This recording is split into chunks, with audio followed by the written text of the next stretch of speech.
Well, something about myself. I was born to Hindu parents in the year 1947. Date of birth is 11th November.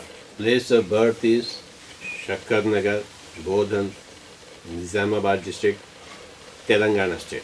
So, I was born into a middle class Brahmin family with 2 sisters and 3 brothers. The early life was a nice life. Family problems and with also help from all the friends. It's a nice mix as it is so for any human being. So I was brought up in a sugar factory colony area. My father was working as a sugar technologist. My father was born and brought up in Gudivada, Andhra Pradesh. Then he did his graduation in Hyderabad Nizam College. Then he did specialization in sugar technology from Kanpur.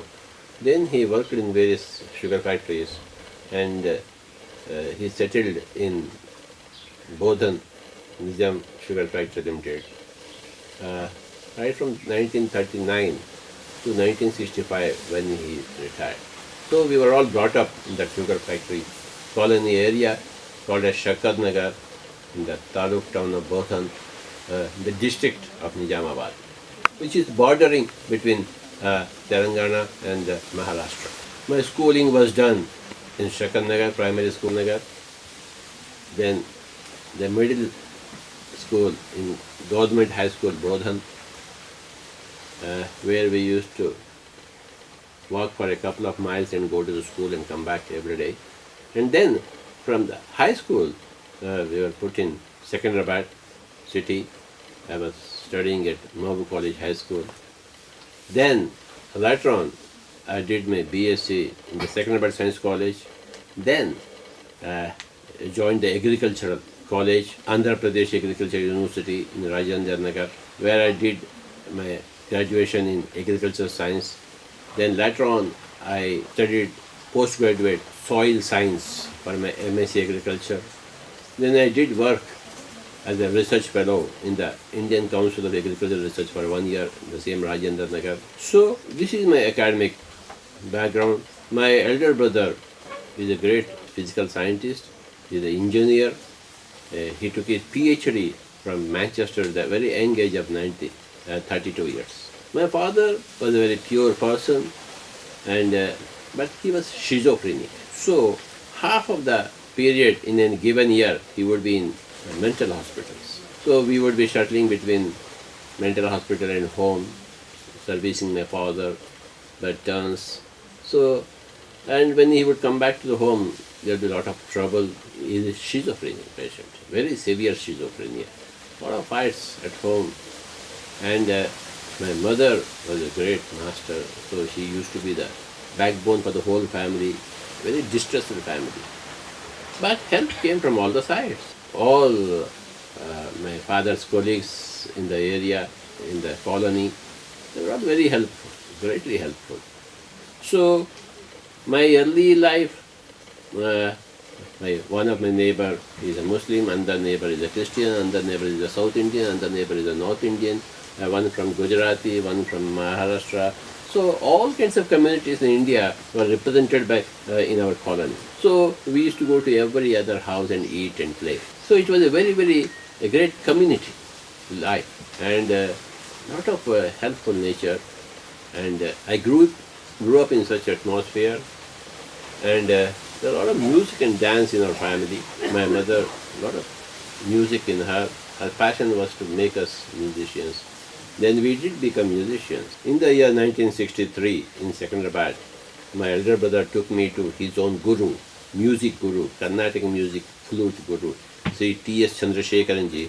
My pranams to him. It is there that I learned my flute. Although unwillingly in the beginning, but later on, I did pick up a lot of music.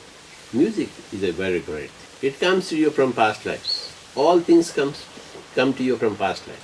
And if they're not there in the past lifetimes, you have to struggle a lot to learn any craft or art in the current lifetime. So I must have done a lot of music in previous lifetimes. So therefore it came very easily to me. I thought I would become a musician a professional musician, but that was not meant to be. However, my music later on started gaining great importance in my imparting meditation to others. After T.S. Chandrasekharan Ji, from 1960 to say 73, a decade I spent with my master, learning all the intricacies of flute music, Carnatic music. Later on in 1975, when I joined Coromandel Fertilizers Limited in Kurnool, I shifted from Hyderabad to Kurnool, I met a very great master, Dr. Sripada Pinakapani, he was a professor of medicine, he was a superintendent of Kurnool General Medical Hospital, and he was a great musician. He was a Padma Bhushan. He's a doyen of Carnatic music. All the great masters of Carnatic music, like Nedanuri Krishnamurti, and Srirangam Gopal Ratnam, Nukala Chinnasatnarayana, Voliti Venkateshwarlu, they were all well trained by this very great master, Dr. Sripada Pinakapani, and it was my great fortune to be his disciple. A couple of years back, he left his body at the ripe age of more than 100 years. There, under Dr. Sripada Pinakapani, I learned greater intricacies of Carnatic music. By the way, I also started singing, and this singing is also, although I am never a trained vocalist in this current lifetime, I must have got my talents from many previous lifetimes.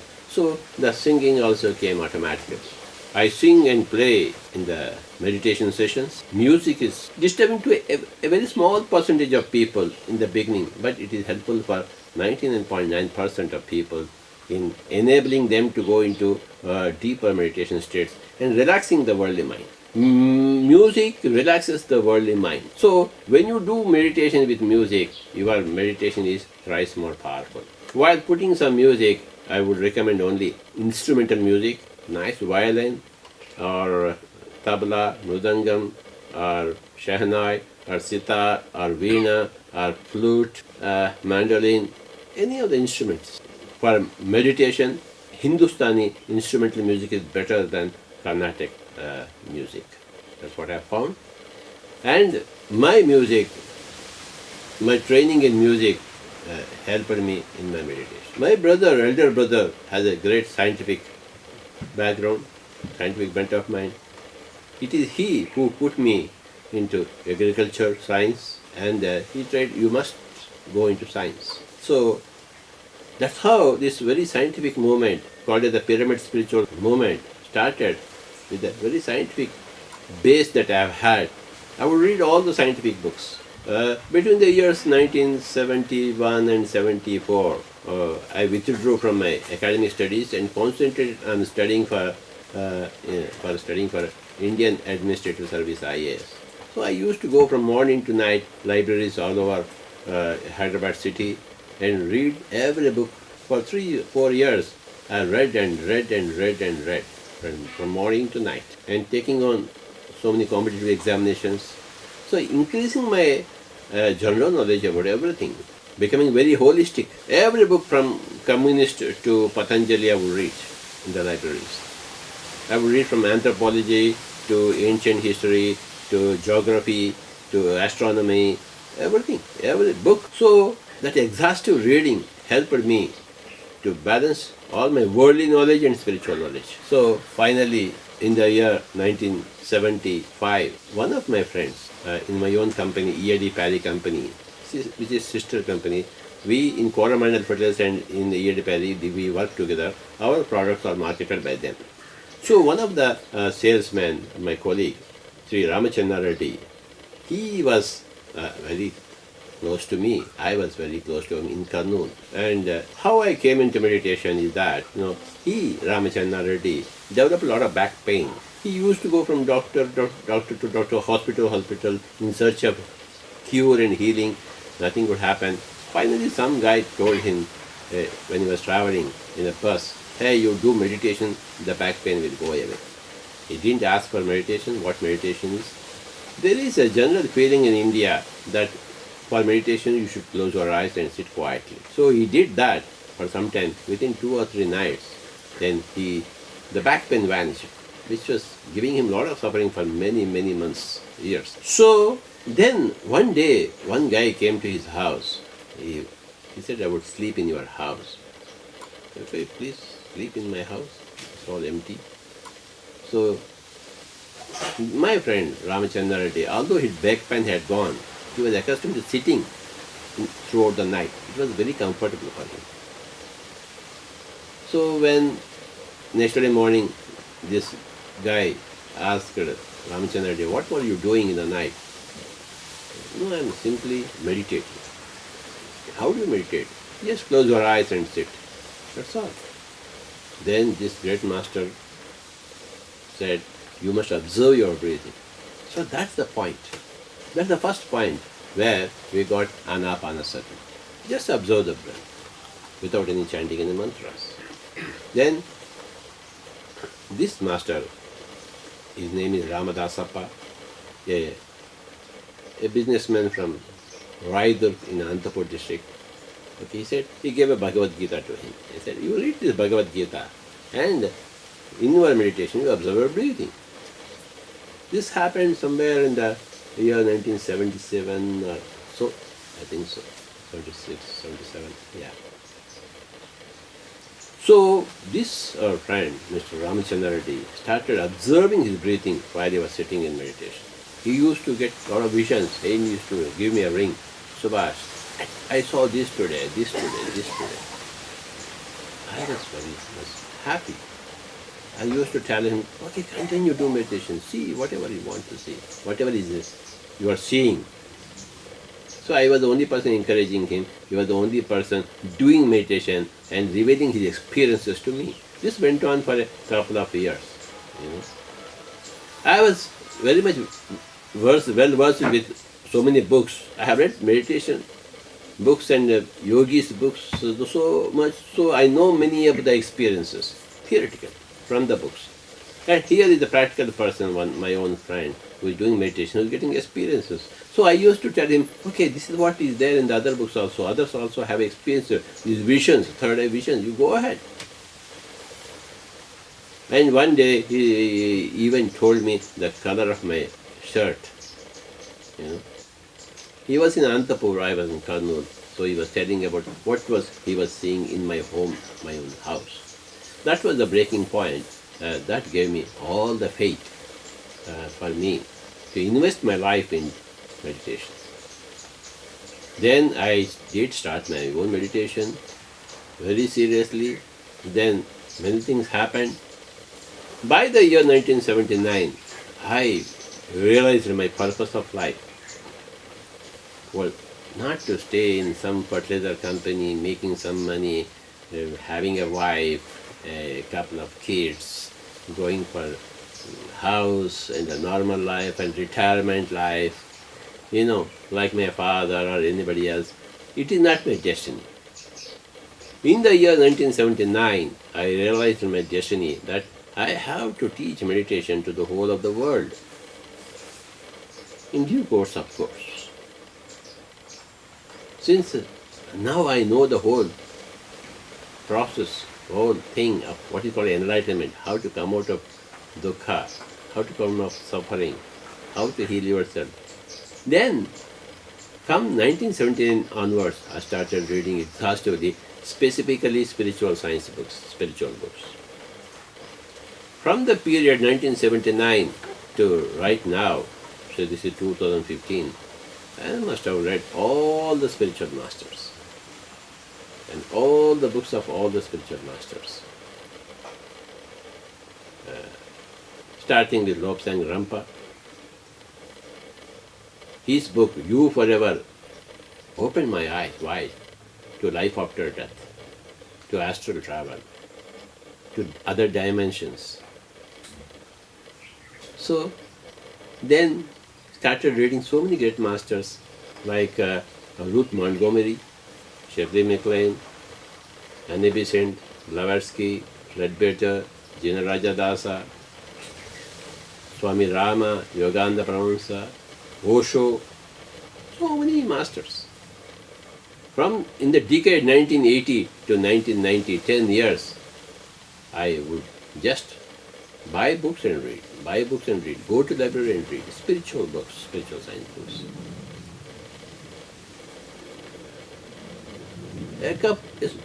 A small sprinkling of people used to come to me, used to teach meditation. But the movement got started in the year 1990 when we formed the Kurnool Spiritual Society.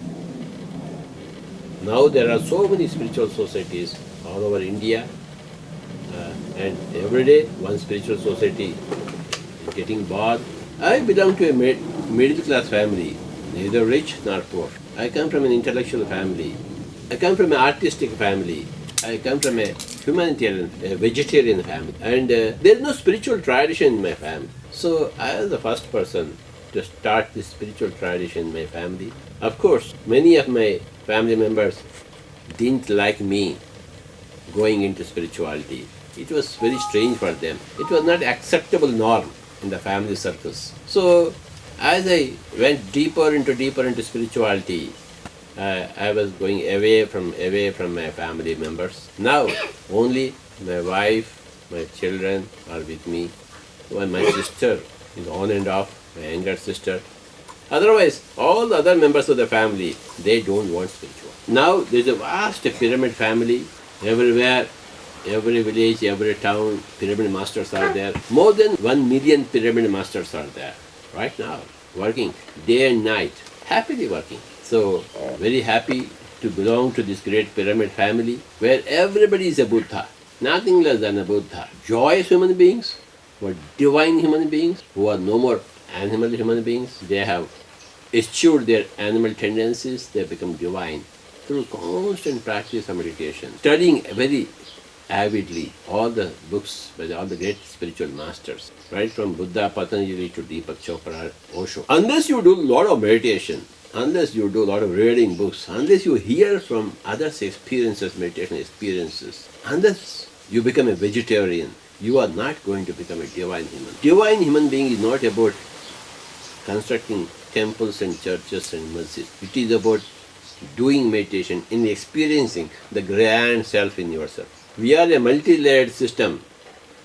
Physical body is one end of the spectrum. The cosmic self is another end of the spectrum. Between these ends of spectrum, there are the astral body, the causal body, the supracausal body, the etheric body. So many things are there. And there is great involution and there is great evolution. One must become a divine human being. It is done through a lot of meditation, lot of svadhyaya, reading books, lot of sajjana sangatya, that is listening to others' experiences of meditation. I must have listened to the experiences of meditators, say more than 10 million, personally. It's my great joy. Push people into meditation and then wait for them to bring out their experiences. This is a little about myself. And my father left me in the year 1993. Then my mother left in the year 2006. And I have two daughters. The elder one staying in Hyderabad with her husband. Both are great spiritual masters. They do a lot of spiritual work. They are great pillars of Pyramid Spiritual Society movement. My elder daughter and my elder son-in-law. My younger daughter, my son-in-law, they are staying in New Jersey, USA. Both are enlightened masters and helping the society in their own way. Pay my respects, my great appreciation to Swarnamala Patriji, who has borne all the problems that she got from me because I'm spiritual. Then in the year 1985, she started doing meditation. She got all the experiences within 15 days, seeing all their past lives, talking to all the masters and learning many intricacies. Since then, she has been a great support to this Pyramid Spiritual Society movement. Thank her a lot, and the whole Pyramid Spiritual Society movement owes very much to her. And again, welcome to Pyramid Spiritual Society's movement.